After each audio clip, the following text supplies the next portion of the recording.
The learning target for our word work warm-up today is I can blend phonemes to say one-syllable words and distinguish between long and short vowel sounds in spoken one-syllable words.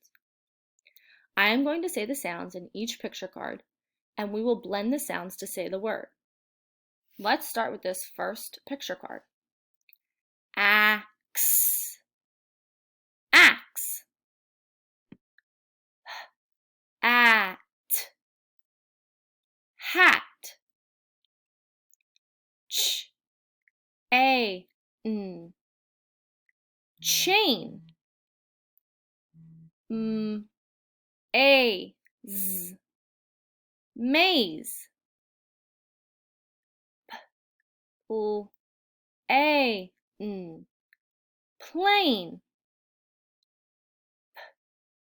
e, n, pan. Can you figure out which words have the long A sound and which words have the short A sound?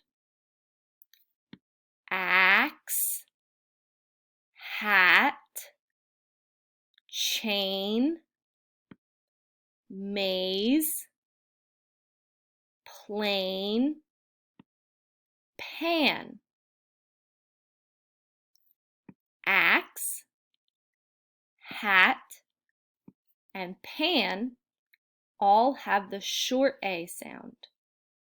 Chain, maze, and plane all have the long A sound.